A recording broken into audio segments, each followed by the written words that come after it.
A warm welcome.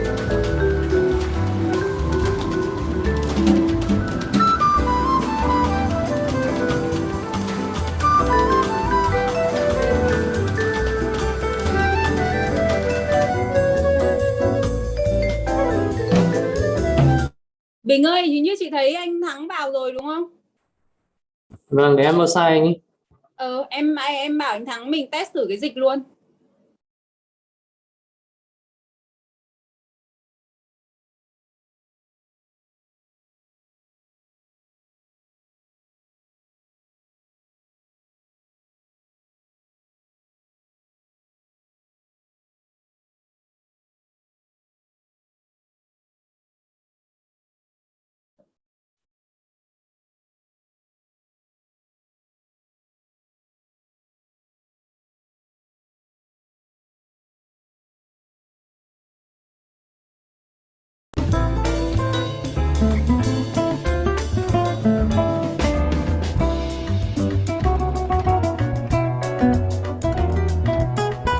Anh Thắng anh nghe em nói không ạ?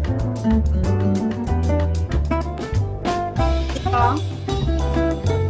David, can you turn off the music? David, the translator is in, so we test translation like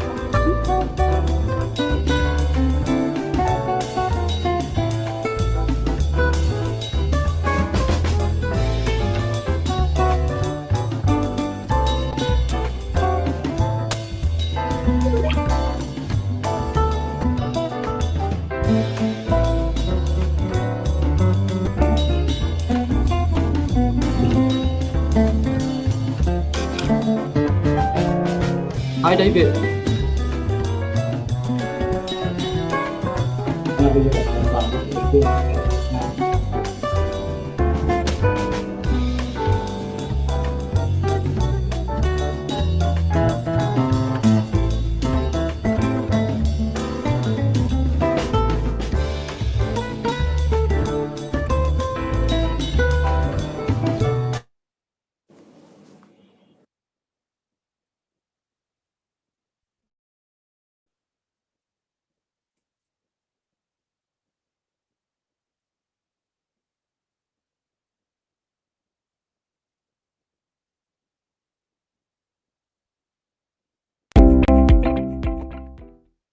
Hi everyone.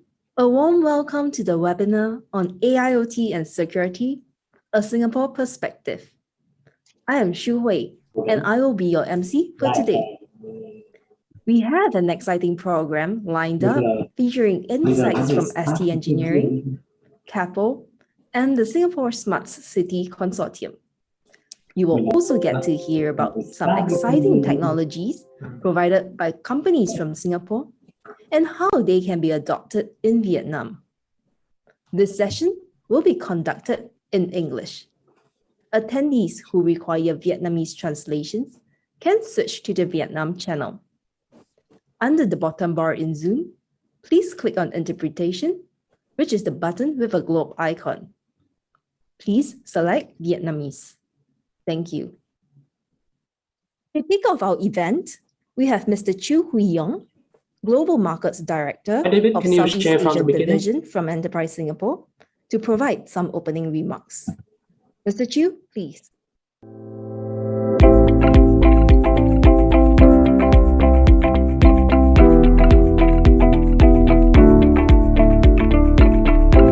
Okay. Hi everyone.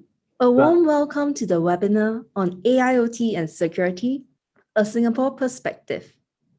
I am Shu Hui, and I will be your MC for today. We have an exciting program lined up featuring insights from ST Engineering, Capel, and the Singapore Smart City Consortium.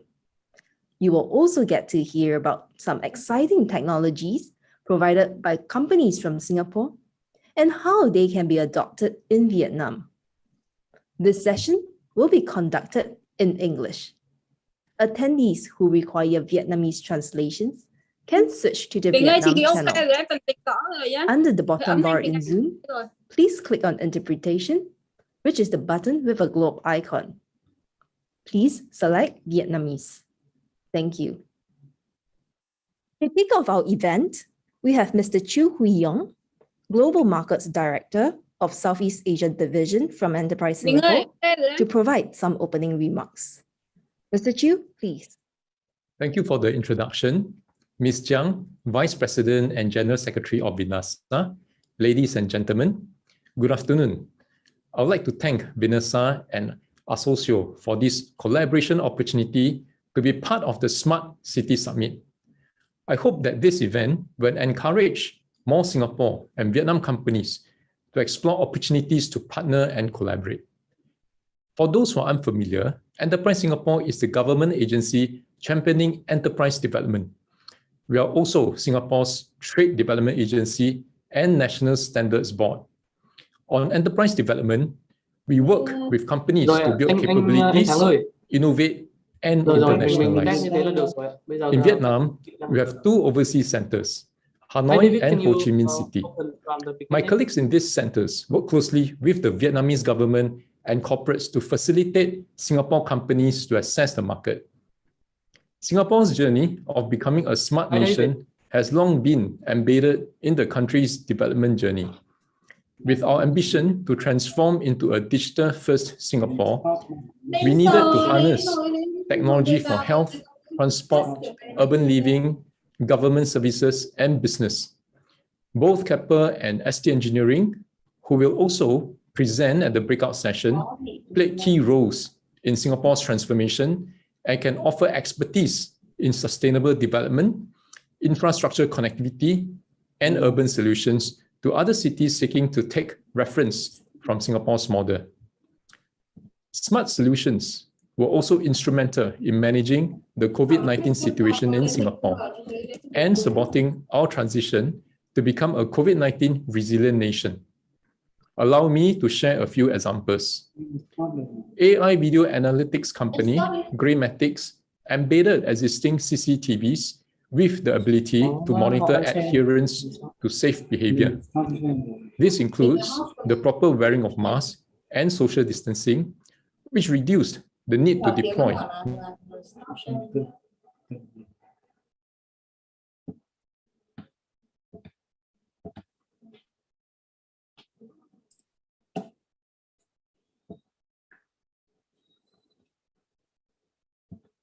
Bên kia đang đòi record mà không có tính năng record đâu. Mình record trên này cho Nhưng bên đấy vẫn đòi record.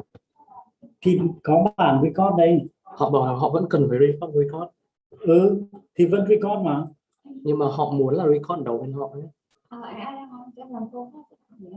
Họ làm sao mà record được? Trừ phi họ làm host. Sao? Bình. Em vào chưa? Đổi tên cho dễ, đổi tên Chấp nhận đi. Trước có chữ BTC cho dễ. Vẫn rồi.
Hello Bình ơi. Bình. Bình ơi. Cho chat riêng cho em nhé. Chị nhìn thấy cái background nó không có đúng gì đâu cả em. Ở bên trái. Chị ơi, chị chat riêng cho em nhé. Bình ơi. Cho chị chat riêng cho em nhé.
everyone. A warm welcome to the webinar on AIoT and Security, a Singapore Perspective. I am Shu Hui, and I will be your MC for today. We have an exciting program lined up featuring insights from ST Engineering, CAPO, and the Singapore Smart City Consortium. You will also get to hear about some exciting technologies provided by companies from Singapore and how they can be adopted in Vietnam. This session will be conducted in English. Attendees who require Vietnamese translations can switch to the Vietnam channel. Under the bottom bar in Zoom, please click on Interpretation, which is the button with a globe icon. Please select Vietnamese. Thank you. To kick off our event, we have Mr. Chu Hui Yong, Global Markets Director of Southeast Asia Division from Enterprise Singapore, to provide some opening remarks. Mr. Chu, please. Thank you for the introduction. Ms. Jiang, Vice President and General Secretary of Vinasa, ladies and gentlemen, good afternoon. I would like to thank Vinasa and Associo for this collaboration opportunity to be part of the Smart City Summit. I hope that this event will encourage more Singapore and Vietnam companies to explore opportunities to partner and collaborate. For those who are unfamiliar, Enterprise Singapore is the government agency championing enterprise development. We are also Singapore's Trade Development Agency and National Standards Board. On enterprise development, we work with companies to build capabilities, innovate, and internationalize. In Vietnam, we have two overseas centers, Hanoi and Ho Chi Minh City. My colleagues in these centers work closely with the Vietnamese government and corporates to facilitate Singapore companies to access the market. Singapore's journey of becoming a smart nation has long been embedded in the country's development journey. With our ambition to transform into a digital-first Singapore, we needed to harness technology for health, transport, urban living, government services, and business. Both Kepler and ST Engineering, who will also present at the breakout session, played key roles in Singapore's transformation and can offer expertise in sustainable development, infrastructure connectivity, and urban solutions to other cities seeking to take reference from Singapore's model. Smart solutions were also instrumental in managing the COVID-19 situation in Singapore and supporting our transition to become a COVID-19 resilient nation. Allow me to share a few examples. AI video analytics company Graymatics embedded existing CCTVs with the ability to monitor adherence to safe behavior. This includes the proper wearing of masks and social distancing, which reduced the need to deploy manpower to public spaces for surveillance. AI facial recognition company Seventh Sense developed an automatic temperature screening solution that quickly scans visitors' temperatures via a tablet. Seventh Sense solution eliminates the need for manual temperature taking at retail malls and healthcare facilities. Vtrip, a digital identity platform company, equipped hoteliers with the ability to offer contactless, secured access into rooms. Guests can conveniently check in through their own smartphones. Gtrip's technology provides a glimpse of how new customer service interactions will evolve as the hospitality sector recovers from COVID-19. We understand that smart city developments in Vietnam has been on the rise in the last few years, and developers are interested to incorporate technologies into their projects to cater to the fast-growing demand from Vietnam. Enterprise Singapore works with Singapore companies that are keen to offer its tested and proven solutions into Vietnam. The Singapore Smart City Consortium brings together the pooled expertise and wealth of experience from 19 solution providers and system integrators for the convenience of project owners in Vietnam. The consortium is also a one-stop integrated solutions provider in 4 areas, namely smart sustainability, smart security, smart mobility, and smart community. I hope that smart city project owners in Vietnam will consider working with the Singapore Consortium to accelerate the adoption of smart city solutions. Today, we have prepared an exciting lineup of speakers for you.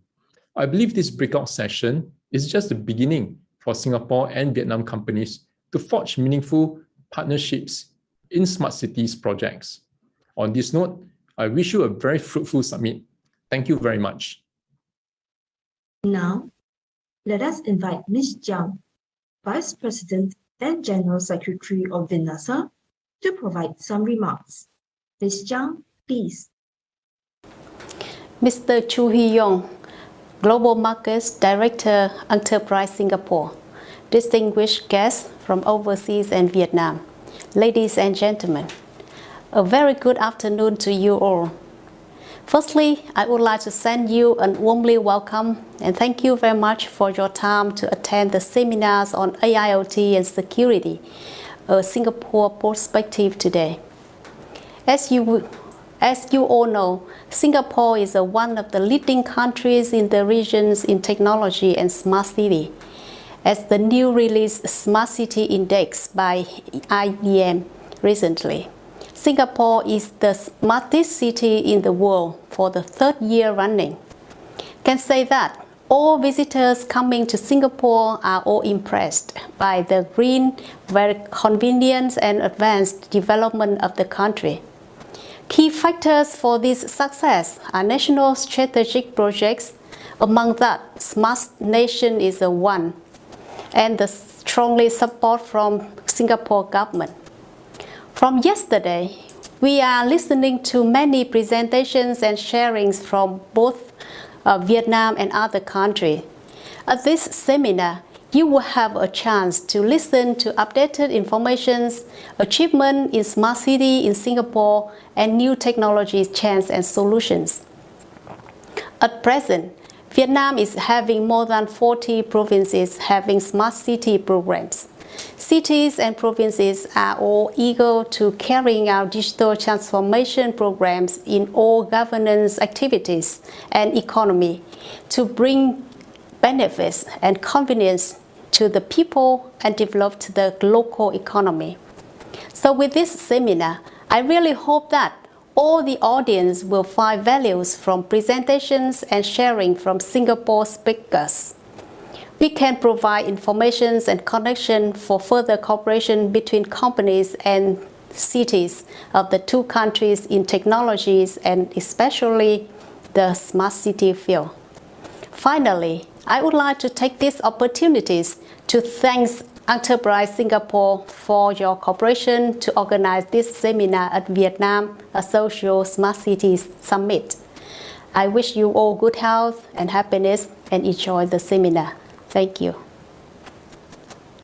We would now like to invite Mr. Eric Chen, Senior Vice President, Deputy Head, Smart Utilities and Infrastructure, Urban Solutions of SE Engineering Limited, to provide the keynote speech. SE Engineering is a global technology, defense, and engineering group serving customers in more than 100 countries. Eric will be sharing about the smart security trends and applications in Southeast Asia. Eric, please. Good afternoon.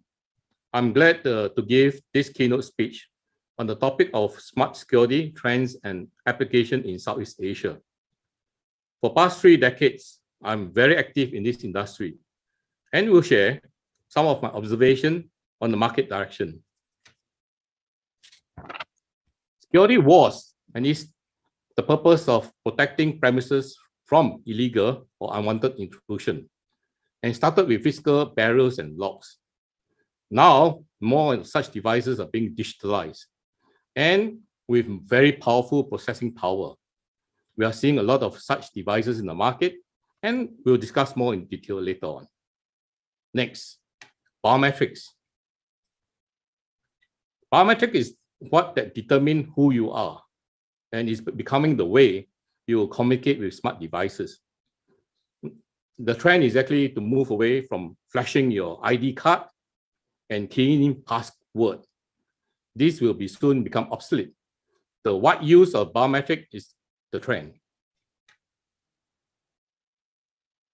Exactly 20 years ago, after the 9/11 incident, the proliferation of security devices to counter various threats start to emerge in the market, and also the tightening of security measures. So you can see the proliferation of a lot of different security devices meant to counter those threats. And because of so much and so many of such systems and devices, there arises a need for a platform so that the security officers is able to manage the security systems a lot better. So there is a need for such a thing called a security platform. And in particular, you see the emergence of this access control management, where started off with using PIN code to access a particular door. Following that, they will be seeing the introduction of magnetic stripe, and then there will be this embedded inductive cable, followed by data card and smart card. So that particular technology relating to access control has actually, by leaps and bounds, actually have moved in the market. Following that, I'd like to introduce this system called identity verification system. With the so-called maturity of technology, you see the use of more of your biometric data to determine who you are. You see the need of use of your face, fingerprint, iris, palm vein, retina, and all this that identify who you are being introduced into such system. And as you have such information that are able to specify who the person, who you are, the system is also able to identify where you are and when did you make yourself available at the location. And this thing called ID, lifecycle management, become a common buzzword in the industry for security system. And very much so, because of this current pandemic, the use of such data become very relevant, especially for contact tracing. So in a certain way, the pandemic has actually given rise that a lot of data that is being collected by security system become something that's very important for use in such system in managing crowd, managing staff, managing visitors, and so forth, so on. And where do you find such system being installed? The list actually will encompasses things like airport, seaport, transportation hubs, energy plant, government building, embassies, military compounds, corrective institutions, school campuses, hospital, museum, data center. So meaning that security system is more often deployed in a lot of places where security become a concern. And because of the available of technology that is widely deployed, the cost of such deployment also become very affordable. So we are seeing a lot of installation more into a lot of commercial building as well. And as a result of this pandemic, there's also a lot of the need to manage the visitors, your employees, and making sure they are safe. Security system will become almost a norm because of such data that is becoming available for management. I'd like to spend a bit more time to talk about this item called identity management. And identity management is actually brought about because of the maturity of a certain technology, and technology which include things like ID card. Traditional ID card with your photo, your name, and your particular printed a card is being now enhanced with a lot of data stored on the electronic chip. I think you're able to see such implementation in passport. And in e-passport, you have a lot of data being captured, but you cannot see it from the naked eyes. You really need to have an electronic scanner in order to pull out data. Mobile phone.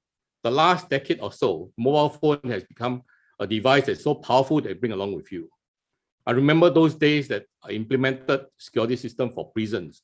We make use of a central computer from digital called DAC PDP 1123. Then, when we compare the power of the mobile phone, the iPhone that I have in my pocket, I do understand that the processing power of the iPhone is 10 times more powerful than those PDP computers. So as a result of such technology being so matured, there's a lot of use of the mobile phone, smartphone, smart devices. token, electronic payment, also the way that push for a lot of all these e-payment, blockchain, and the use of biometrics that I mentioned earlier is something that is becoming quite prevalent.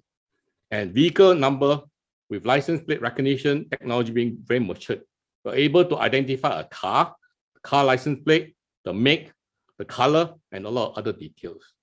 And with all this data being captured by a central computer, the data is being made use of for pattern analysis. And with pattern analysis, you're able to predict things from happening and able to trigger advisories for things to be done way before some incident may happen. And also with the machine being equipped with machine learning, all these smart devices are becoming smarter and better to help the man in his job.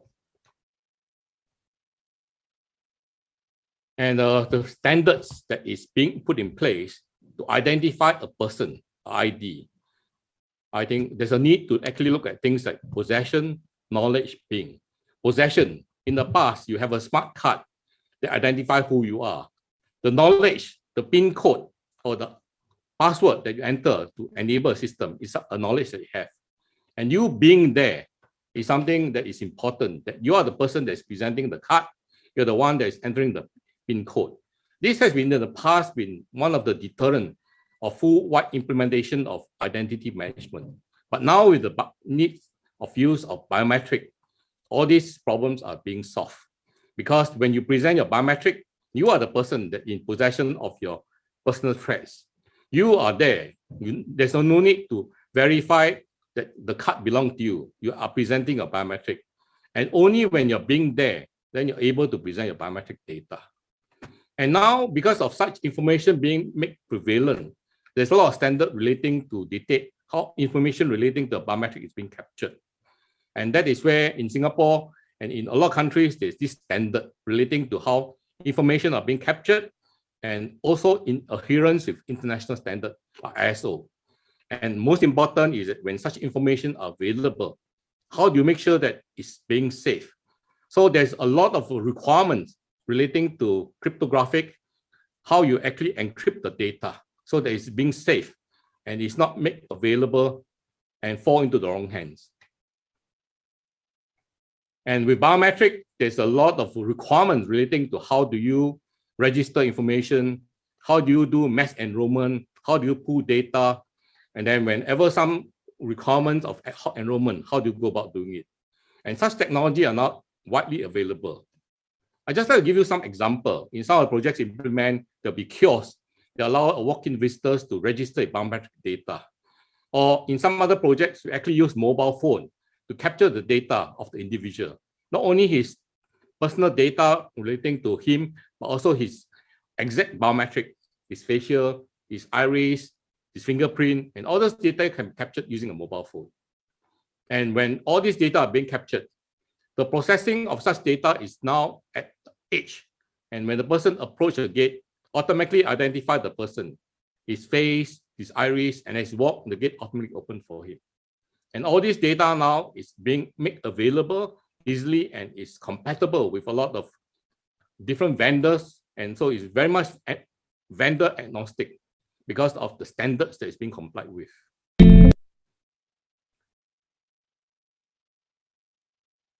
For personal access, we'll have a lot of different type of readers to pull out different biometric data. And you will see a lot of such devices in the market. And all these are quite flexible in terms of deployment in all the premises, depending on the security requirement. In fast area that you require fast throughput, you may just want to check on certain biometric, be it only maybe the fingerprint. But if there's an area that requires very stringent control, you may want to have multi-factor, meaning that you want to check his face, his iris, as well as fingerprint before you allow him access into the premises. Okay, I just like to highlight this moment, a lot of requirements for facial recognition now because it's very convenient.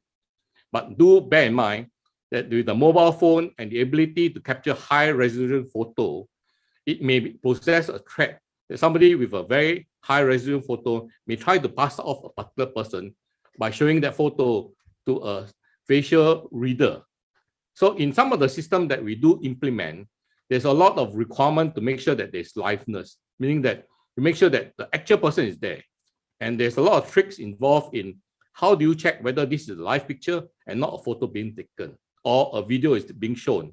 So these are some of the technicalities that a lot of system integrator will actually get themselves involved in to make sure that the system is able to counter such breaches that people want to put in place. The next topic I'd like to spend some time to talk about is actually about surveillance. Camera system. This is something that is very common. In some of the buildings, you can see cameras in every corner. But the challenges is that when cameras are being implemented, all these video signal being piped back to the central control room. There's only one poor soul, a security personnel that's looking at the screen. And research has shown that the person who is staring at the screen, maybe 100 over screen, after 10 minutes of looking at the screen, he's totally not effective at all. He's unable to detect any of the breaches or anything that's happening in the video. So there's a need of this thing called video content analytics. Let me just give a quick some example of how this thing will go about. They can use video content analytics in the subsequent slides. And such are being used using IP cameras. In the past, you have analog cameras, but the last 10 years, you see a lot of cameras being digitalized. So with the digital format and able to process, use the power of computer, you're able to do a lot of analytics. And this is also being applied into a lot of other places other than in the buildings. I think this is one picture they can see in a police car in Singapore, that we have cameras being equipped in this police car. And as a policeman drive around in town, all these cameras are on the lookout for vehicles that are with the license plate. They are being blacklisted, meaning that maybe stolen car or some car that has committed some crimes, and effectively the police is after them. No longer the police need to remember what are the license plate that is on the lookout for. The cameras together with the analytics is able to, as he drives along, it will alert him that, hey, in front of you, there's one vehicle that is blacklisted. Can you do something about it? I think this is the power that we're talking about in terms of the deployment of camera system with all these video analytics. My next few slides will just show you some of the things about relating to video content analytics. Abandoned object, this is something that is very commonly used.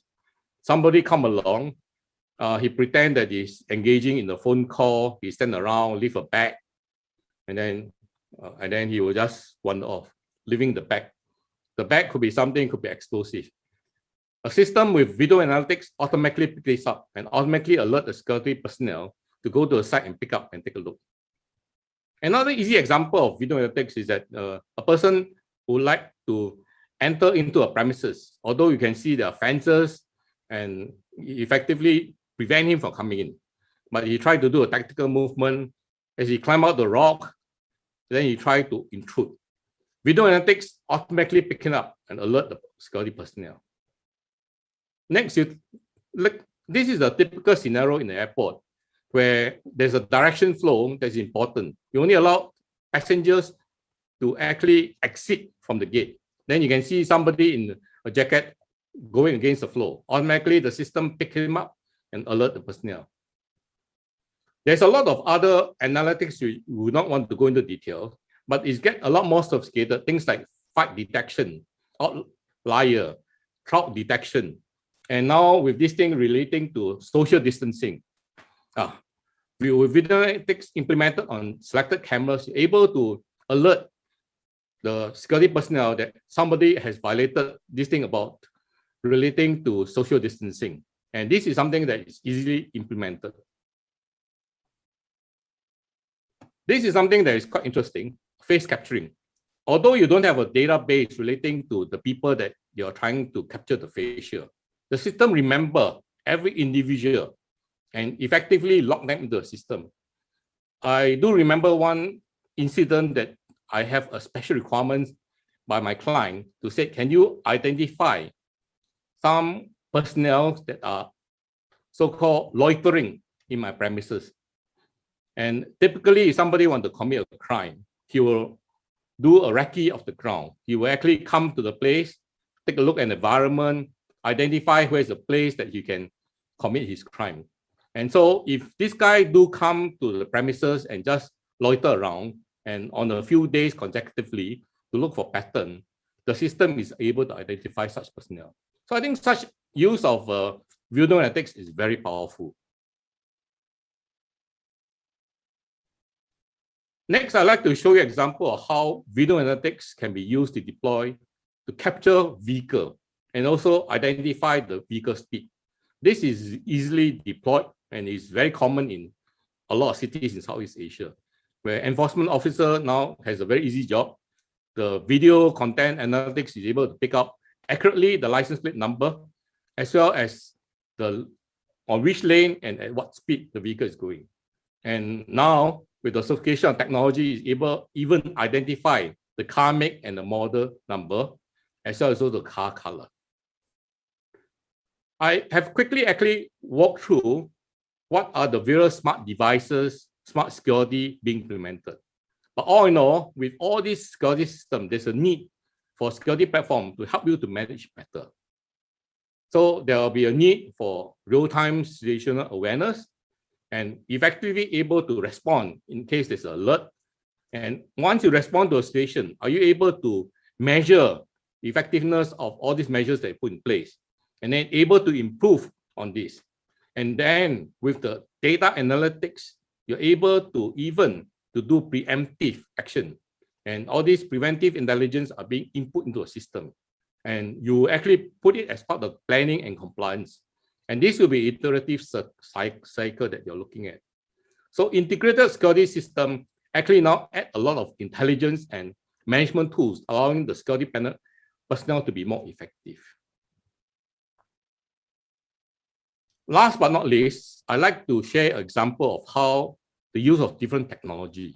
We engage on this particular program where the authority would like to see how best we can use a lot of related and mature technology to help them with the work. And especially so in Singapore, where cost of labor is actually very expensive. And also we are wanting to boost the productivity of the personnel on the ground.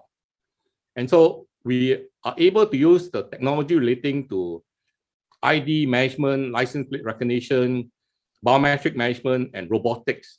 And this is a concept that came up with. And this is not the final product because there's a lot of requirement as you go on into proof of concept. I'd like to share this.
For this particular project, we are into the next stage of development.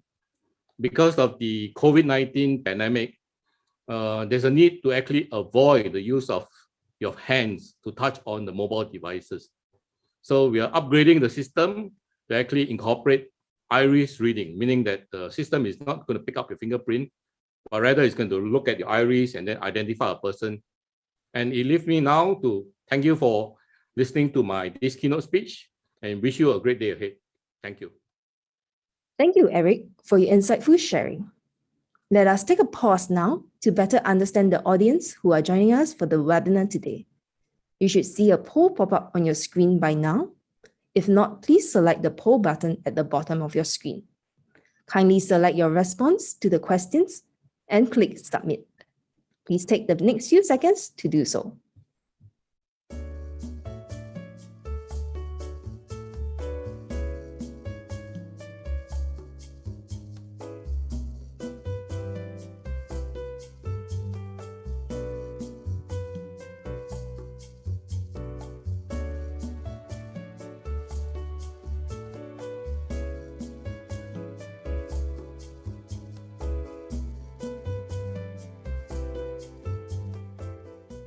Thank you, everyone, for your responses.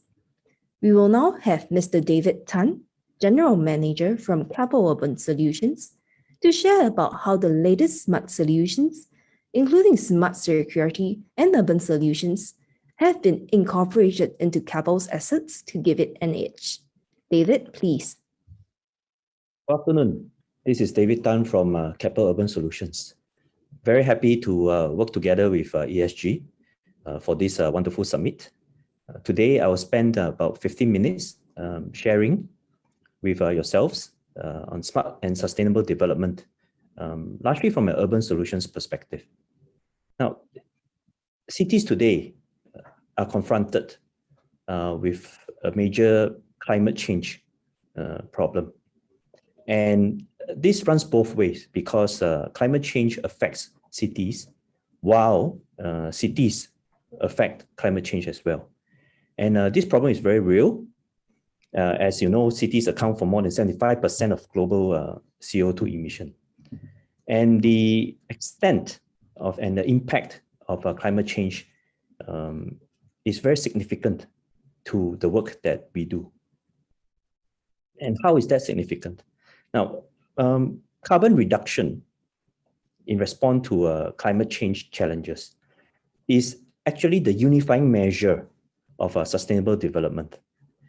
By that, I mean in energy, water, transportation, waste, as well as the environment. The measurement in which the success of all that we do in these pillars is actually represented by the amount of carbon that we can reduce in response to climate change. And this is very much at the core belief of Keppel as a group, when we undertake our business. As you know, Keppel Group has been in Vietnam for close to 30 years. And we are actually one business, an integrated business providing solutions for sustainable urbanization. We have very diverse capabilities in energy and environment, urban development, connectivity, which includes our Keppel Data Center and Keppel Logistics, and also asset management. And all these businesses, as I will illustrate later, contribute to the work of Keppel in sustainable urbanization when confronted with the main issue of climate change. And Keppel Urban Solutions sit within our group's capability as a master developer of smart and sustainable townships and precincts. We also integrate end-to-end urban solutions to allow cities to be built and developed into cities that are vibrant, they are livable, as well as sustainable. Because as I mentioned earlier, the future of cities is very much an important aspect and determinant for the future of its inhabitants and residents as well. In Keppel, our focus area is always the user. And by user, I mean yourselves, being a user of a building, user of a estate, or user of a city. In modern cities today, a key challenge, especially when confronted with issues affecting livelihood, affecting the climate, is quality of life. And this is also a core objective of all that we do in providing solutions, because a solution that's able to improve quality of life will be an effective solution. Furthermore, we also look at solutions not only from a silo perspective, but we look at it holistically and comprehensively, because a single solution cannot solve the problems confronted by users. A single solution cannot resolve and improve a user's quality of life. But taken as a whole, and we do believe that the sum of the whole parts is better than the whole. So taken as a whole, all these solutions will come together, in a beautiful way that will greatly, benefit the people that these solutions are meant for. So our value proposition towards a smart city is actually one that is of a bigger ideal, I would say. Believe in smartness. The reason why we master the smart and sustainable cities is that ultimately the smart aspect will translate into real and tangible benefit for the users of the city. So like I mentioned before, be it in the building space or the estate space, or even at the city level, we look at the whole journey and whole experience in totality and holistically. So, and all this translated into various aspects of hardware, which is the physical infrastructure, the operations and management of the physical infrastructure, and also behaviors and patterns of people that use those infrastructure. And we integrate all this into a platform, because in today's world, data is critical to enable us to generate the type of benefits that and the value add that we wish to do for the users. To give you an example of some of the work that Keppel does and some of the solutions that Keppel provide, we are in the space of district cooling. District cooling is simplistically basically the amalgamation of cooling systems and cooling users under one roof. So by aggregating all these users, we are able to reduce the energy consumption, and that translates, directly into a reduction in the carbon footprint, as well as cost reduction as well. So this is the power of aggregation. And Keppel is one of the larger district cooling operators in Singapore. In today's context, you can't escape talking about renewable energy when we talk about smart energy.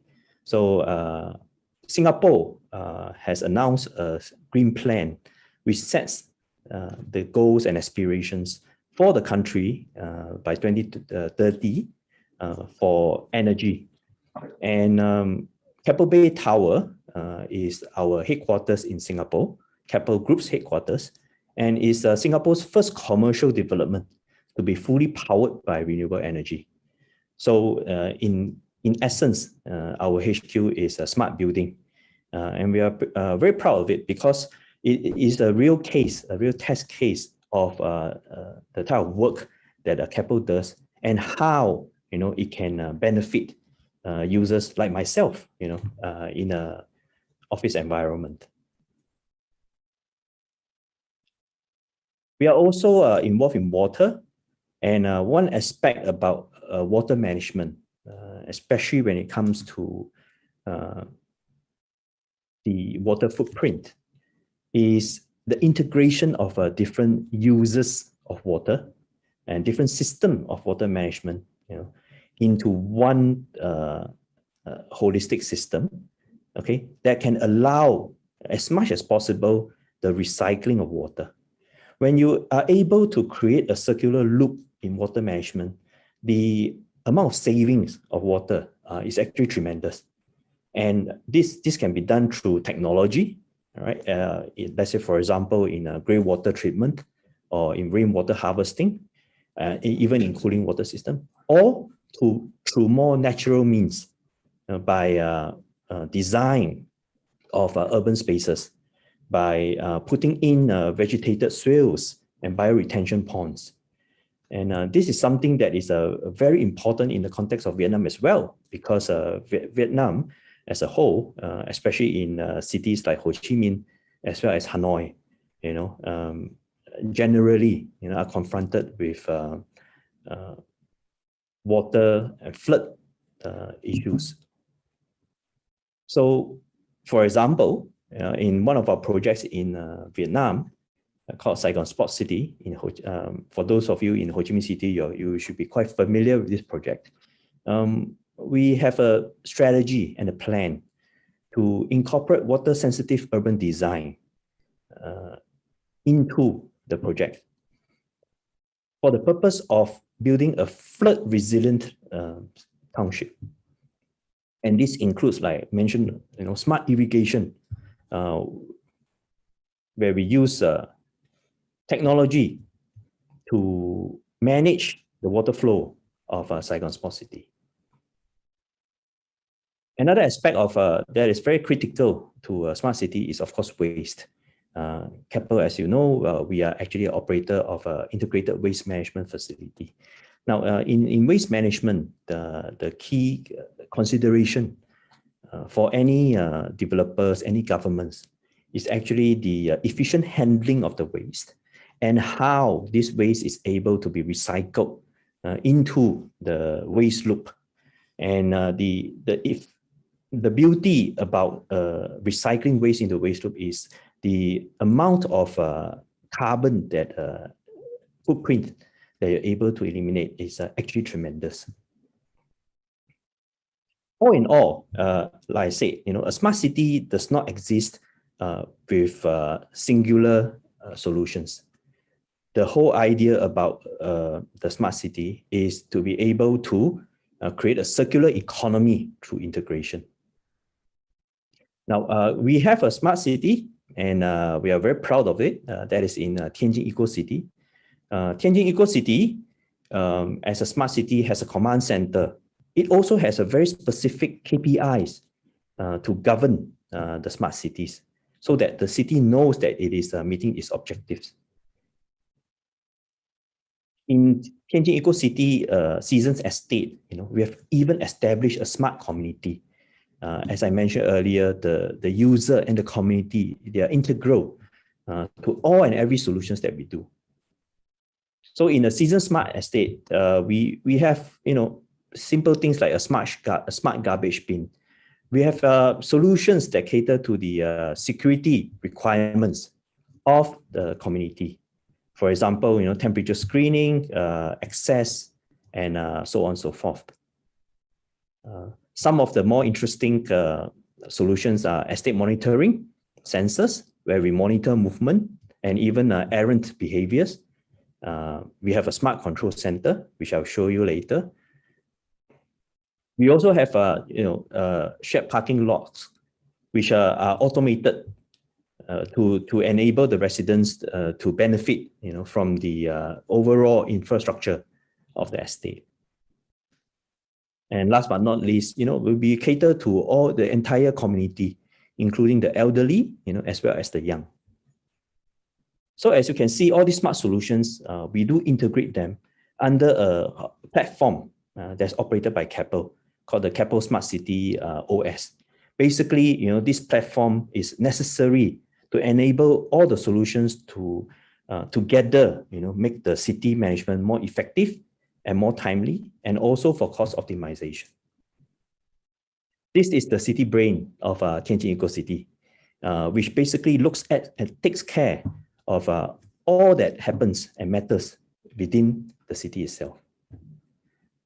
Some other solutions, that is available that will be quite relevant in the smart city, especially in the aspect of safety and security, would be the use of video analytics. As you know, today, video analytics is extremely powerful, and we can actually use that, to enable us to manage a particular space through video, so that that space is properly used and optimized. And geofencing is another solution that is available that we can also implement for security reasons, especially when the conditions and the environment permits it. Geofencing is very powerful against intruders and unwanted access.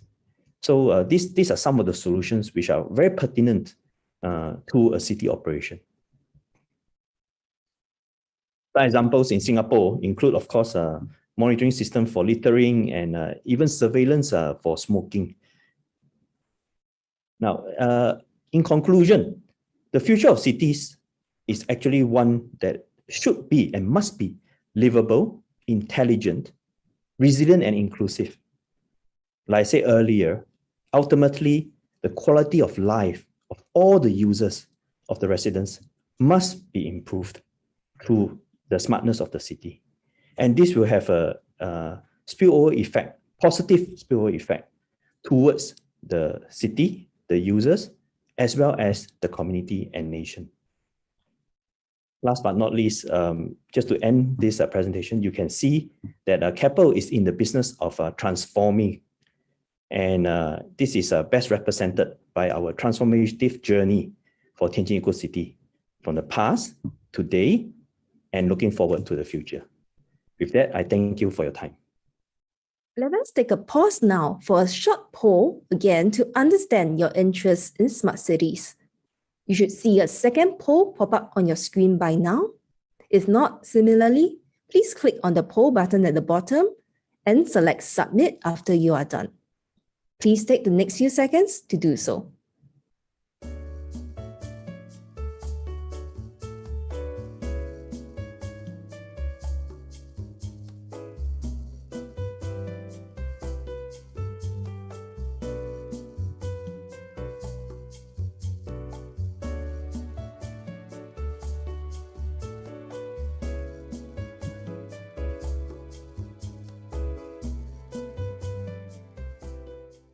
Thank you, everyone, for your responses.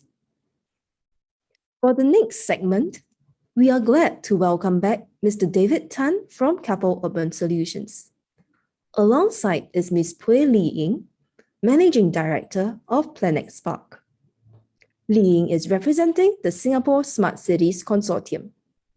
The Singapore Smart Cities Consortium brings together 19 companies to provide a holistic suite of solutions for developers, construction companies, system integrators, and other relevant demand drivers who are seeking smart city solutions across security, mobility, community, and sustainability.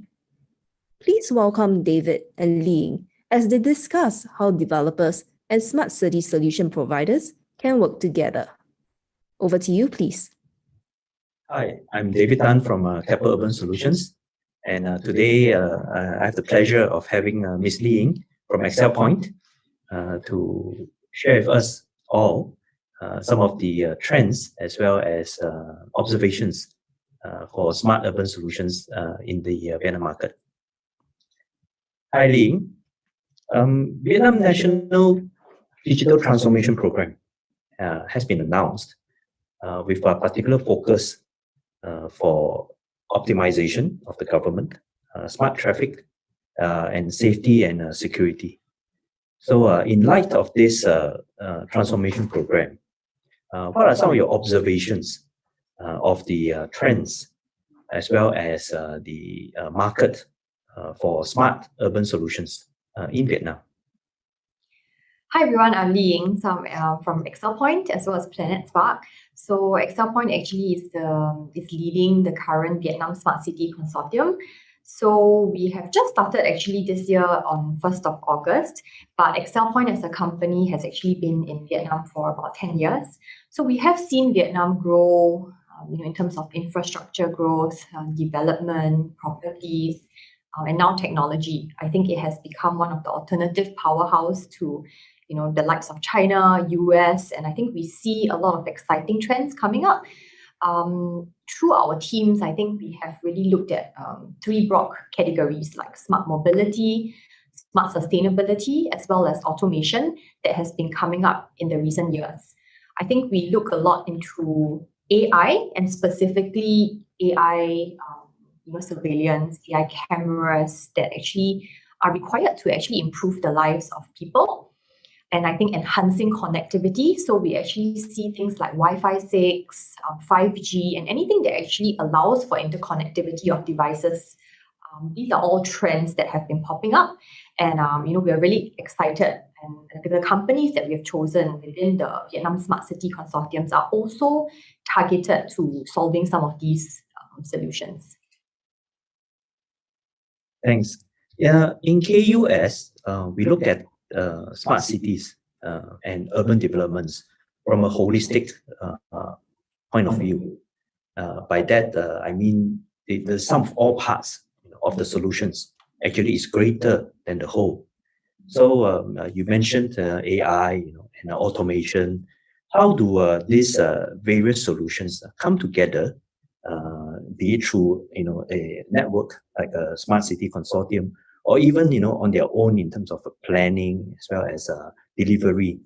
How do they come together to be able to offer a holistic and comprehensive solution to the users of as well as the planners of smart cities?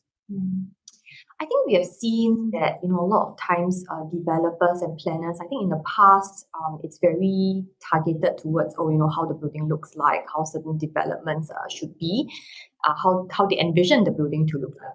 But I think now with technology, there's actually a lot of gaps going in, even from where cameras should be fixed at, how does AI speak to each other, how do you then determine what connectivity you want to use within just a township or even within a smart city space, right? So I think when we look at smart cities, we do see a very wide range of solutions coming in. And again, within the 19 companies that we have in the Smart City Consortium, they all offer everything from software to hardware, as well as cloud management. And they range from SMEs, local companies, bigger companies, as well as system integrators and also smaller startup companies. So with this entire range, right, what we see, our positioning from Excel Point is that we become an aggregator and an enabler to actually bring all of their different solutions, understand the problem statements that are coming from the developer.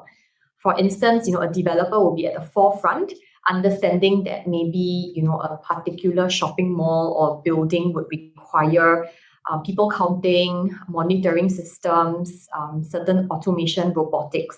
And from there, when we understand these problem statements, we then look at the companies that we have within the consortium.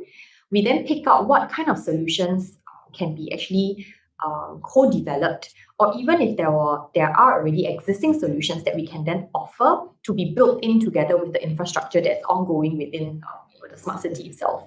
So I see this consortium and what we are doing right now as a way of accelerating the growth of all these solutions that are offered towards some of these developers in Vietnam, as well as then we have already filtered in all the very strong players within this sector. So there's definitely less risk when it comes to developing a new solution. And with our expertise in the hardware and also in the market, I think that's where we can come in as a very strong position to put all these local companies into a country like Vietnam. Having been in Vietnam myself, some of the problem statements that you mentioned are actually very pertinent and relevant to developers, as well as planners in Vietnam. So this Singapore Smart City Consortium, obviously, flies the Singapore flag, and as we can all attest to, Singapore actually, has a very high standing in the eyes of Vietnam and the Vietnamese. So I think the Singapore story in particular is very relevant and resonates with Vietnamese. So how do you see this consortium bringing our Singapore story and the Singapore narrative, both in terms of the way we do business, in terms of our delivery? How do we bring this to Vietnam in the most effective way? I think definitely, for developers, they're already there for a long time, right? Not just developers, I think companies that have been there, bigger conglomerates, and even, Vietnamese local companies, they definitely have a viewpoint of how they envision, technology development and growth to be. So I think it definitely would help with some sort of this assistance to actually kind of pave the way to actually guide on what are some of the true envisioning or problem statements that a lot of these developers look at and face, and how Vietnam as a country also envision their future smart cities or future automation buildings to look like, right? So I think first it's from the top view, the envision of these cities. I think second comes to certain trust and also the opening of the hearts to a lot of different solutions that come in from Singapore. I think trust and having a very strong ecosystem actually plays a very important role when we are bringing in some of these smaller companies into Vietnam. For Excel Point, I think we have been in the country and we have presence there. So we understand the culture, we understand the localities of some of the regulations, and we actually know how to maneuver around the country.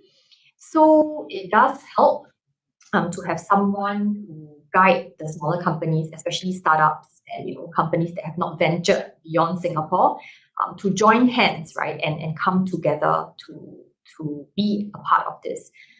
So at the same time, I feel with all this put together, the ecosystem would then be very important. And I think companies like not just the like of Keppel, but I think developers within Vietnam itself can play a very important role to be the big brother, to then guide and really give a more holistic viewpoint of what they require, so that these solutions can then really go step by step to solve some of the true problem statements, as well as I think comparing to Singapore, some of them already have a lot of success stories. To replicate this in a country like Vietnam would definitely be possible. But again, I think we're always looking at innovation, right? So we know that Vietnam and all these developers may have their own vision of something different. So I think it is also good to have that open mind to co-develop solutions, whether it's with local companies or within the consortium itself, so that they are able to then innovate more and think beyond the box and provide better solutions within the smart city projects. I think that's wonderful. I mean, as we look towards a very bright future for not only smart cities in Vietnam, but also our Singapore and Singapore companies involvement in this journey of Vietnam. What excites you about the prospect, and what we'd like to see perhaps in the coming years of our effort and our journey together with Vietnam? I think having been speaking to a lot of startups and local SMEs, I think we have seen Singapore becoming a very strong hub in terms of R&D. This is a very strong design house for deep tech to actually grow and be nurtured here. So I feel that at the end of the day, I definitely hope to see, some of all these exciting solutions. For instance, I think we have some exciting startups that have developed, interesting technologies like smart lampposts, where, the lampposts can talk to each other and actually churn out very targeted data using edge AI, right? So, I mean, I can imagine walking down a mall in Vietnam and knowing that, hey, this is a solution done up by local companies, even robotics and I think mobility companies that is part of the consortium. We have seen them really innovating and thinking out the box to solve some of the real life problems in Singapore. So I think what excites me would be, when I step into Vietnam, knowing that, so many things, including maybe street lamps, malls, the infrastructure of maybe residential buildings have all a part of Singapore. And not because it is local, but I think it's really because our technologies are credible and it can really play a very important role in solving some of the real life issues that, Vietnam is facing, or even beyond Vietnam itself as a country, right? So I think, I'll be excited to see all this happening. And I will be even more excited to see that, some of the startups that have even joined us as consortiums that didn't used to be able to be a part of this kind of infrastructure growth can now internationalize, accelerate, and actually, see that their seeds, have actually come to fruition. Oh, that actually sounds very exciting. And is there anything that you'd like to reach out, to our friends in Vietnam, in terms of, the ways we can work together more closely in the future, and what to maybe even look forward to in terms of our collaborative effort? So I think, like what I said, we aim to hunt in a pack. So this pack wouldn't work without, the different players in the industry. So even though we have 19 companies right now coming up from this first phase of the Vietnam Smart City Consortium, I believe that when we step and kickstart, some of the project hunting within Vietnam, I really hope that even local companies, smaller companies, bigger companies, even conglomerates or developers, right? If they do see a need to strengthen their technology ecosystem, I hope that they can reach out to us to co-develop solutions that can be uniquely theirs, or even if it's just to look at existing solutions from this consortium to see how it can plug into their system so that we can enhance their technology. I think right now in the world today, collaborations are very important, and we really hope that our local companies can actually collaborate and work together with Vietnam as a country. And at the same time, I believe that even in Vietnam, there will be a lot of talented startups and companies that have different innovative ideas. So I think such kind of dual collaboration would definitely help grow the economy, grow the country, and I think this is very important when it comes to innovation. And I think it would definitely satisfy the national digitalization journey and help a lot of companies. Yeah. Well, Ling, I've been asking the questions, and I was just wondering, do you have anything for me? Well, I think, we have been sharing about the Smart City Consortium, and it's very exciting for someone like Keppel, who have actually been in Vietnam for quite a long period of time, seeing the growth of Vietnam as well. Besides, us sharing, maybe, I don't know, it would be interesting to understand how someone like Keppel actually look towards working with companies within Smart City Consortiums, like, within ours, different companies, like be it small or large, and how Keppel can play a role in helping us to strengthen our relationship with different companies in Vietnam. Yeah. I do think that there's a lot of opportunity and in fact synergies between the likes of Keppel, ourselves as a master developer, and the consortium of smart solutions providers such as your consortium. As I mentioned, we do look at master development and urban developments from a holistic perspective. And the delivery is unified in terms of being able to assemble and integrate a comprehensive suite of solutions to address the problem statements. We, from many different aspects, And all this actually goes into the planning, the development, as well as at the very end, the execution and thereafter the operations of a smart city. So I think the opportunity is tremendous, and the runway is actually fantastic for companies that can exist within the ecosystem of a smart city development. With a developer such as Keppel, in fact, I think we are the synergistic values that we can work together on is actually crucial to the success as well as the impact of a smart city development. Okay. Are there any examples that maybe you could share with me that Keppel has been actually working with some of the Vietnam, either local or actually even Singapore companies to actually enter the country? Like any examples that you guys have ever done before that you can share? Well, that's a very good question, Lee. In fact, Keppel has a project in Vietnam called the Saigon Sports City. And Saigon Sports City is actually a sports-centric integrated development consisting of different typologies, including commercial, retail, sports facilities, as well as residential. And in addressing some of the more pressing requirements of township development in that location, one thing that matters a lot is water resiliency, which basically involves flood mitigation and water management. So as part of our delivery to develop that Saigon Sports City, we are working with companies in Singapore that are water specialists.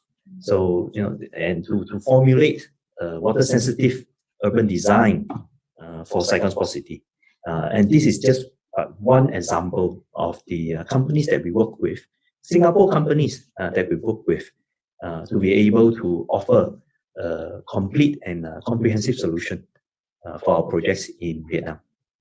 Okay, that's very exciting. So I definitely look forward, to having both our Smart City Consortium members as well as Keppel work together within, this Vietnam country itself, and to look at how we can grow the technology sector together. Oh, that sounds fantastic. Thank you very much, Li Ying, from Excel Point, for your fantastic sharing. I think it's very beneficial to our friends in Vietnam that we are offering wonderful things to work together on between Singapore and Vietnam, Singapore companies and Vietnamese companies, big and small. So thank you very much. Thank you very much. Next, we will be having an exciting segment where we will invite 6 different Singapore companies to provide a quick pitch on why their solutions would be relevant to the needs of smart city adopters and demand drivers in Vietnam. Before we start, can I invite everyone to scan the QR code that you see on the screen or click on the web link provided in the chat box. You will be directed to a survey form. Do keep this survey form open as you listen to their sharing. You can then select the companies you are interested to connect with and submit your request to Enterprise Singapore at the end of this webinar. We will be able to connect you should there be a mutual match in interest. I'll just give everyone a few seconds now to scan the QR code.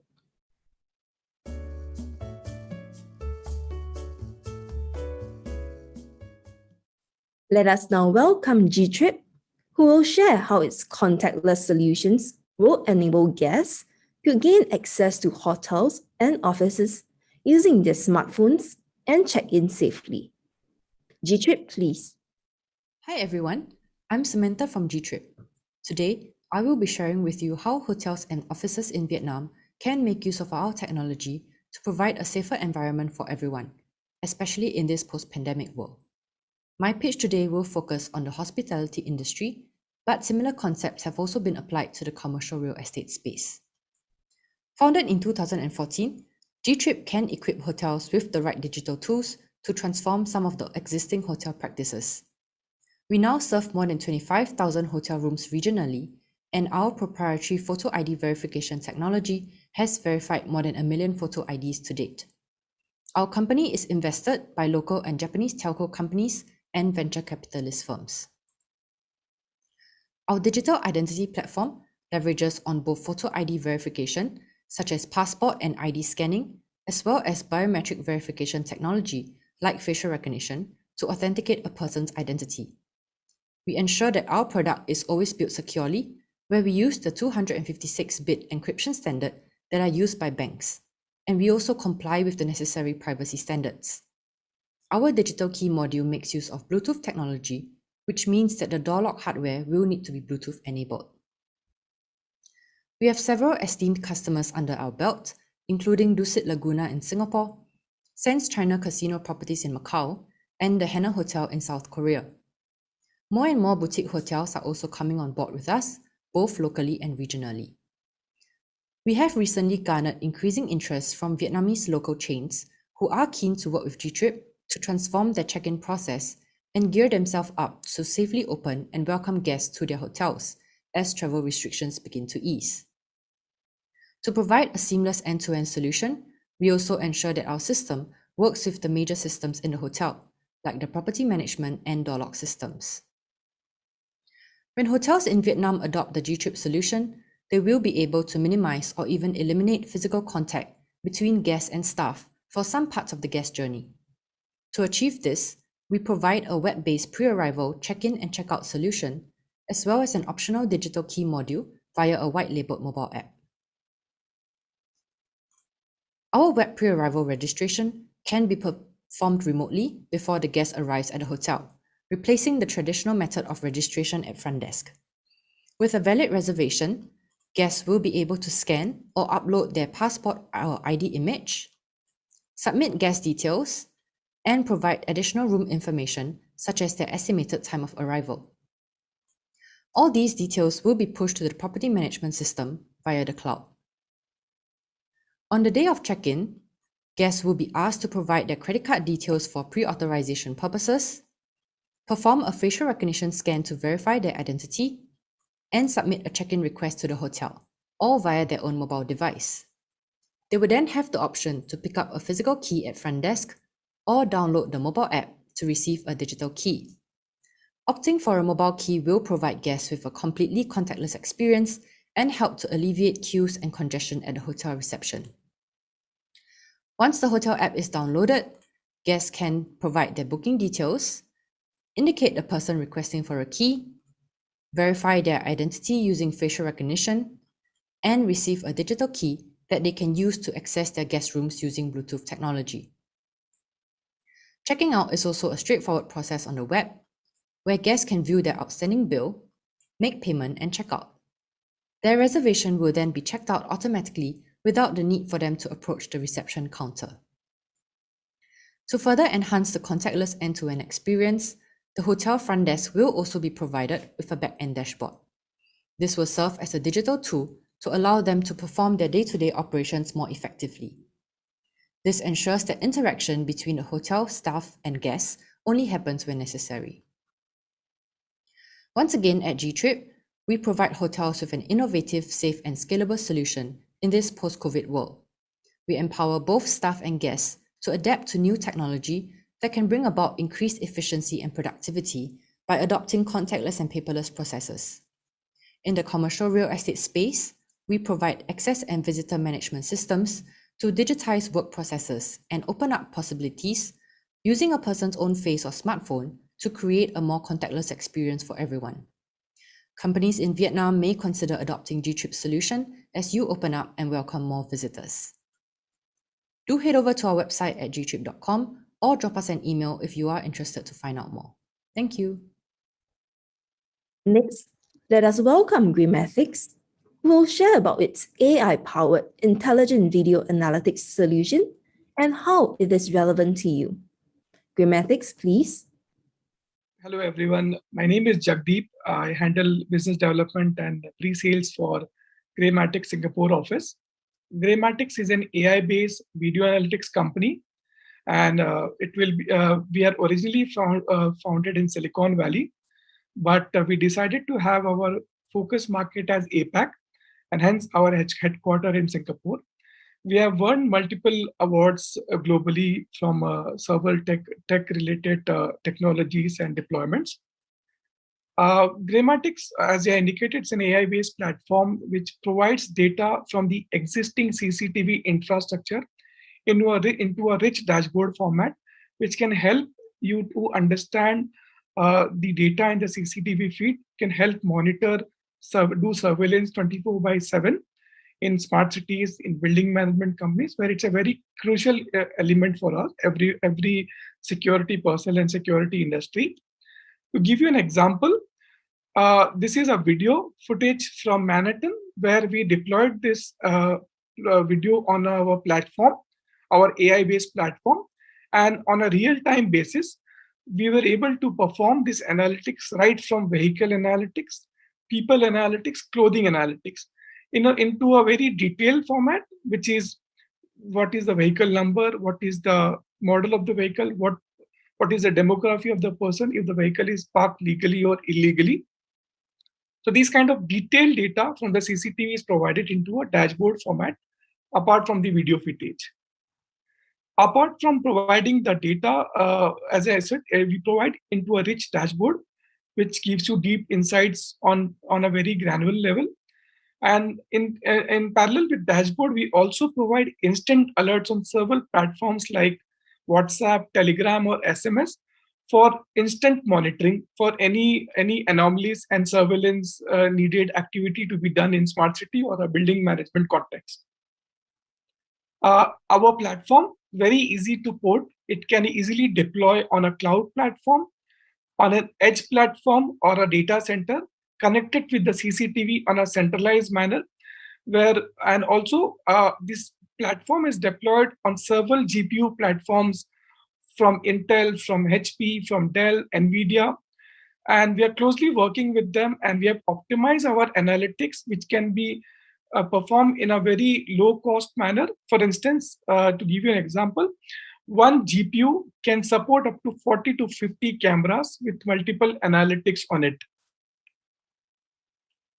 To talk about our verticals, these are 4 verticals we focus. Urban Vision is for smart cities. Site Insight is for building management. Lab Vista for manufacturing. Vista Mart for retail. I'll talk about smart city and building management in the further slides. So this is to give you an example on a smart city context. On the right-hand side, you can see this is a video from Vietnam, a junction in a smart city where our objective was to deploy congestion-related detection, vehicle red light violation, any motorcycle cyclists not wearing helmets. And on the below, you can see as an example of providing details on a vehicle standpoint. What is the vehicle? What is the model? What is the vehicle number? So there are a suite of 25 to 30 analytics, which is deployed in a smart city level globally. And we closely work with our hardware partners, as mentioned below, to deploy effectively on a very larger scale, which can help smart city to do monitoring on a very granular level and analyze the traffic and maintain the CC traffic analysis by getting these insights from the AI-powered CCTV insights from Graymatics.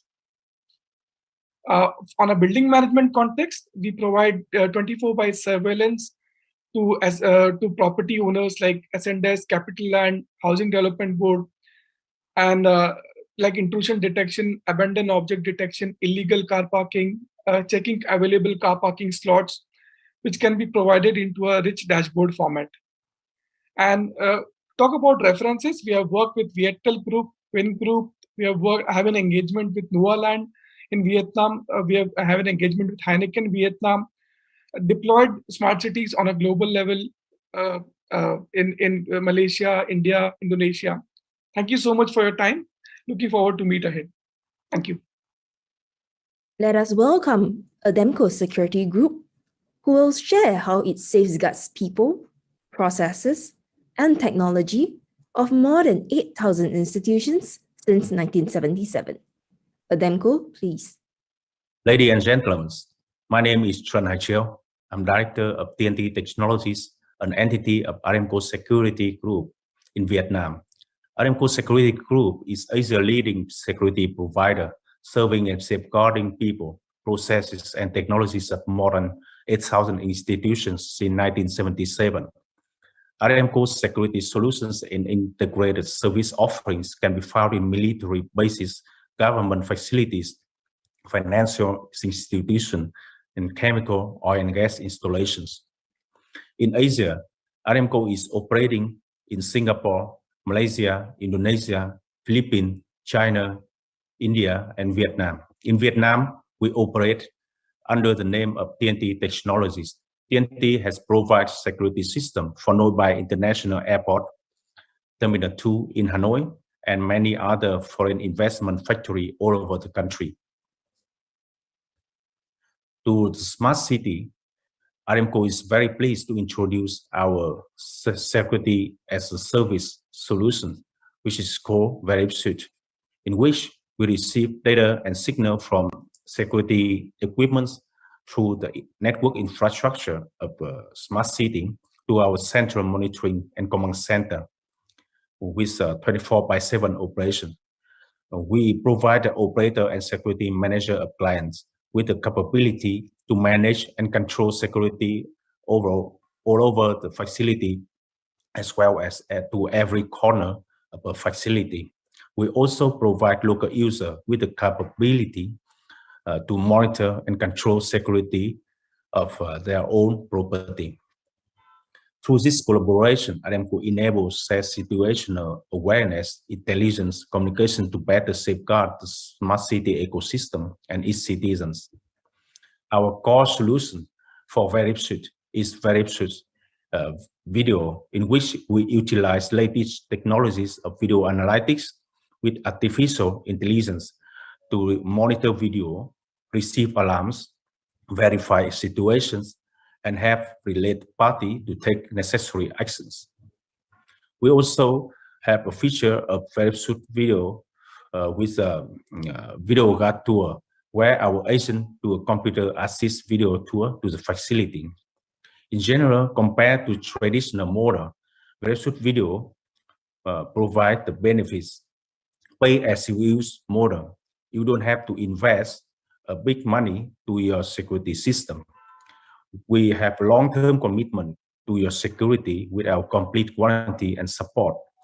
We have fully managed operations of our command center. The client can easily start and switch to our service. We help you to lower the total cost of operations, and we help you to reduce the manpower dependency. We utilize the latest technologies of sensors, scanners, barriers, intelligence, acoustic and video surveillance, biometrics device, and data analytics in our solution. Another service that we bring to smart city is cloud-based access control, in which we provide the capability of remotely control and manage access to your facility just at your fingertip on a cloud platform.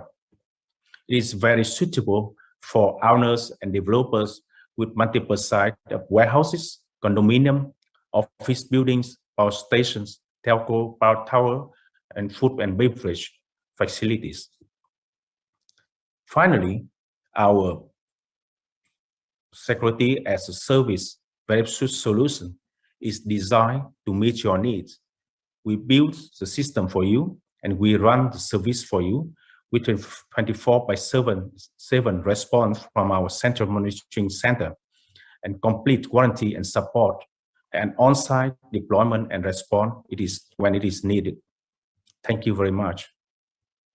Next, let us welcome Skylab, a 5G-enabled edge computing company revolutionizing hybrid workloads. Thank you for inviting Skylab to be part of this showcase of smart city solutions. Today, I'll be talking about our key proposition, our key clients and focus verticals. I'll show you a short video about our use cases in smart city, and end off by telling you about our managed services capability.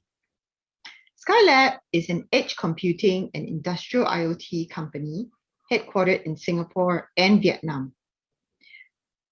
We are a digital performance company that really optimizes the delivery of content, software, and machine data for mission-critical applications globally. I myself have fond memories of my time spent with Microsoft and World Bank in Ho Chi Minh and Da Nang in September 2019, where we were able to share some of our solutions and ideas for a smart city vision. Here are some of our key customers across the public sector, 5G telco cloud, transport and logistics, smart building, and green energy. Skylab has a wide range of clients in private and public sector, with proven experience in helping clients boost revenue streams and launch new solutions. Let me show you a video to tell you more. The Intel Network and Edge V Summit series, with our focus today on the network at the edge. There is significant diversity and complexity involved with edge, and it seems that every company and vertical sector is viewing edge through a different lens. With a highly fragmented ecosystem, a broad portfolio is required to address the diverse workloads as well as converged architectures. Skylab is merging the worlds of IoT and networking to harness data and leverage learnings across use cases.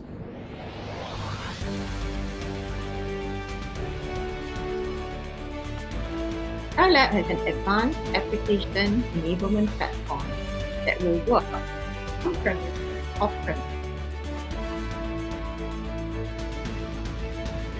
Here you see our edge technology deployed in an industrial port in Singapore.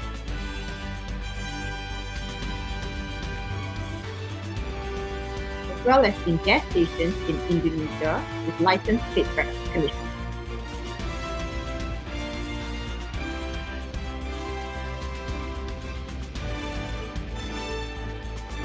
We have deployed our technology in smart buildings in order to give insight about the inner workings of the building, ranging from legacy equipment to lifts.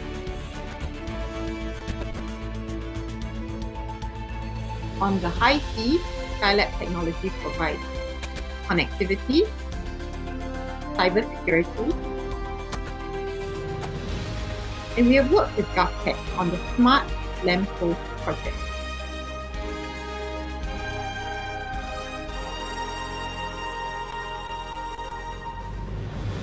We have deep experience in renewable energy.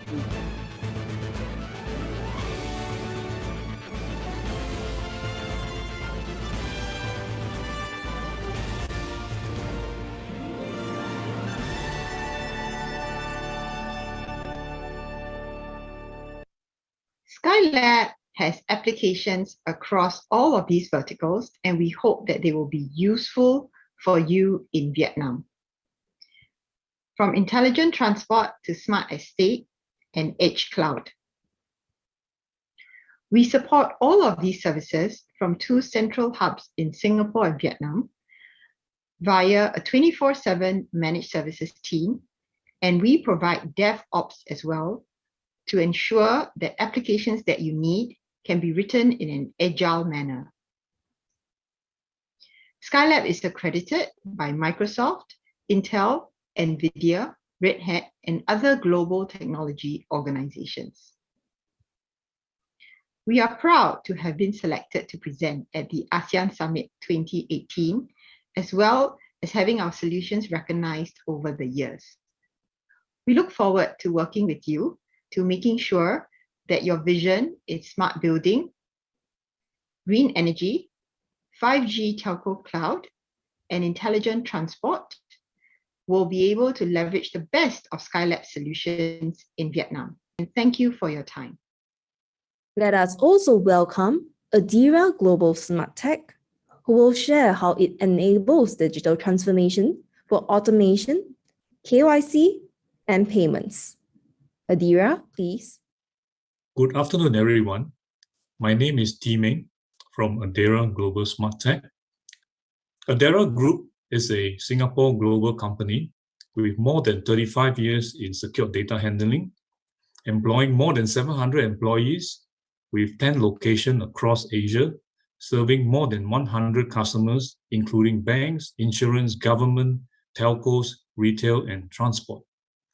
Over at the right-hand side, Adara Global Smart Tech has been instrumental in a few of these references. In the mobile KYC banking, we have delivered mobile solutions in Malaysia and Indonesia. For automated banking hall solutions, we have delivered solutions in Cambodia and China. In the Philippines, mobile wallet and payments was deployed in the transportation sector. Back home in Singapore, the same kiosk is widely used by the Singapore Post Office with over 300 of these machines deployed. And in the COVID management solution, with the Singapore government, we have deployed both devices and gantry solutions to assist operators in Singapore. For the data management services, Singapore and Hong Kong are our base with more than 80% of the market share. On the first touch points, you can actually see the machines serving the customers in the various segments. For virtual teller machines and automated kiosks, they are mainly for automated branch solutions, either for the government or financial institutions. What we are trying to do here is actually to replace the manual with an automated workflow so that you can service your customers 24/7. On the BCAT solution itself, we are working in automated fashion to ensure COVID management rules.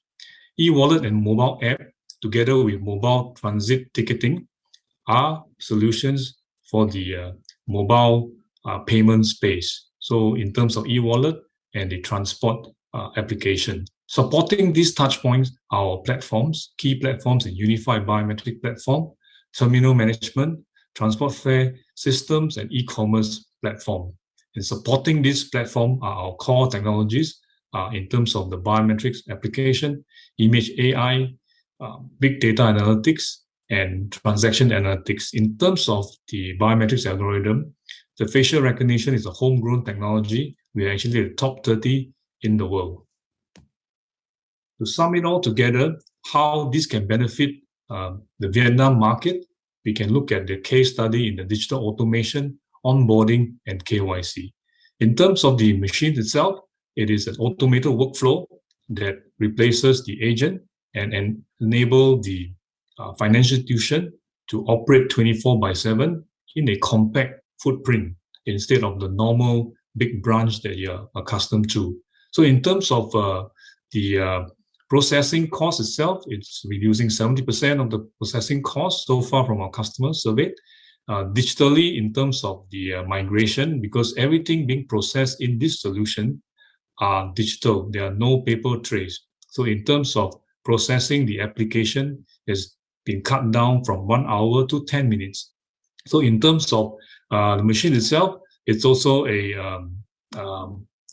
able to speak to an agent, automated fashion. So you're not just facing with a solution with a machine, but you can talk to an actual person through a video conferencing console. So this together shows how the onboarding can be done in 24/7, increase productivity, and having an automated workflow for your company.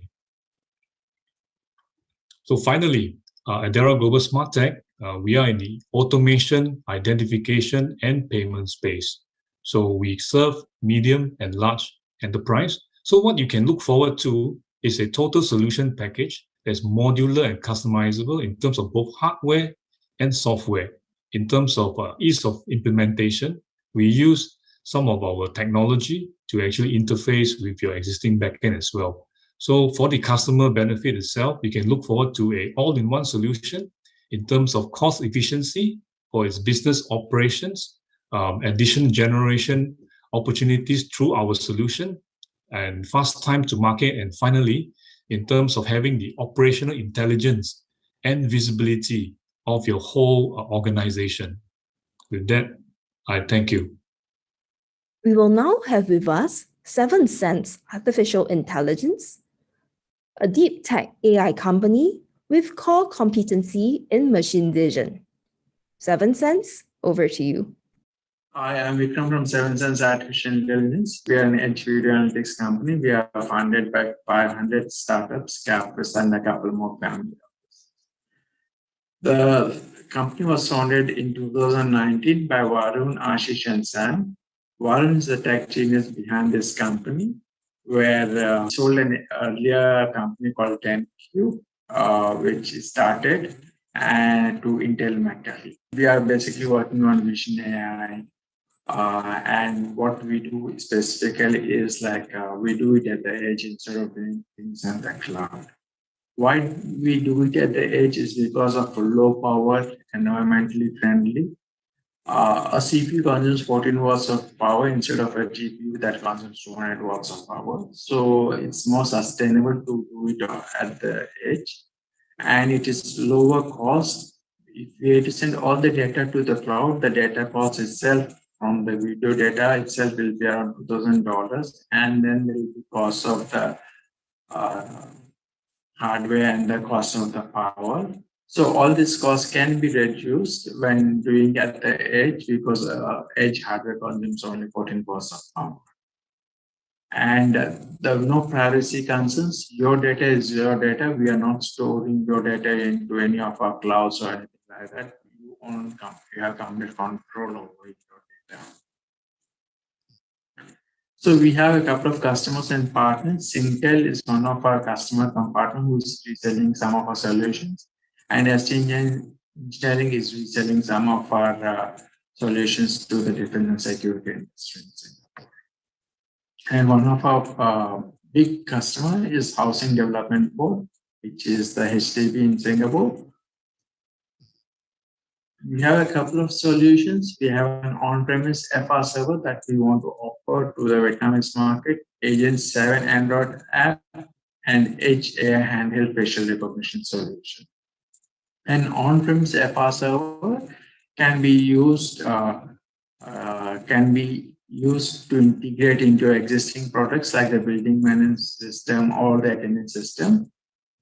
These tasks are as simple as making a REST-JSON API call. The accuracy of a facial recognition algorithm is we are number 15 on a NIST, unconstrained in the wild non-cooperative images, as per the latest test results conducted on 2nd August 2021.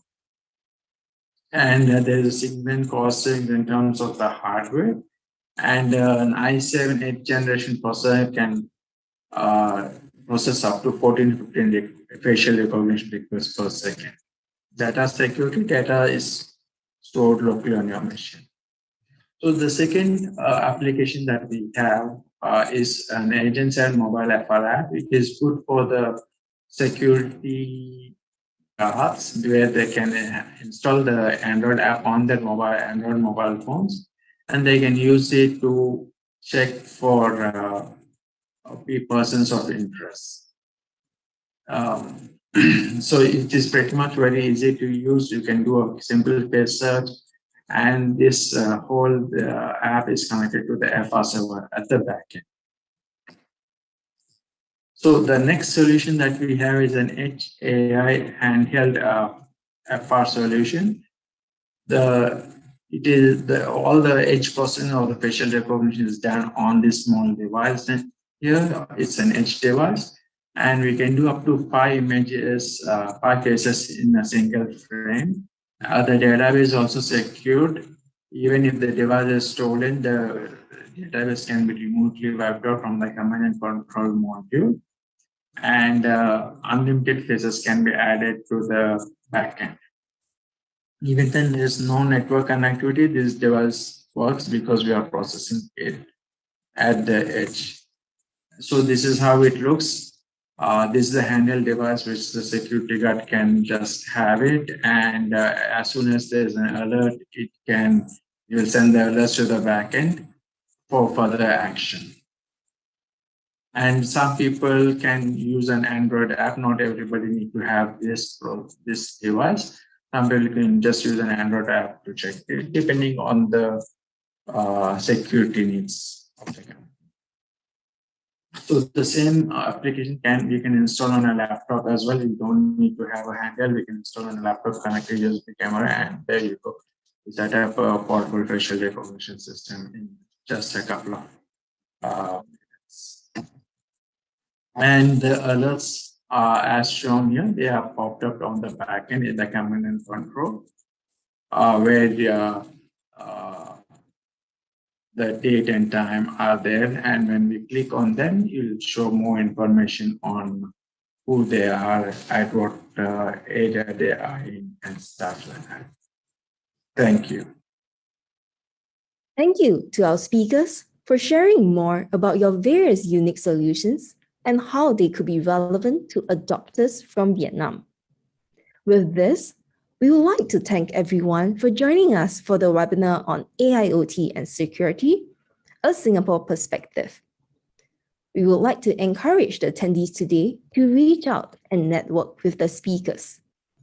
If you haven't already done so, you can scan the QR code to indicate the speakers and companies you are interested for a one-to-one meeting.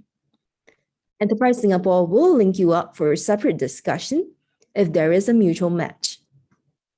With this, we would like to thank all our speakers for joining us today and sharing such valuable insights. We have now come to the end of the webinar. Thank you and goodbye.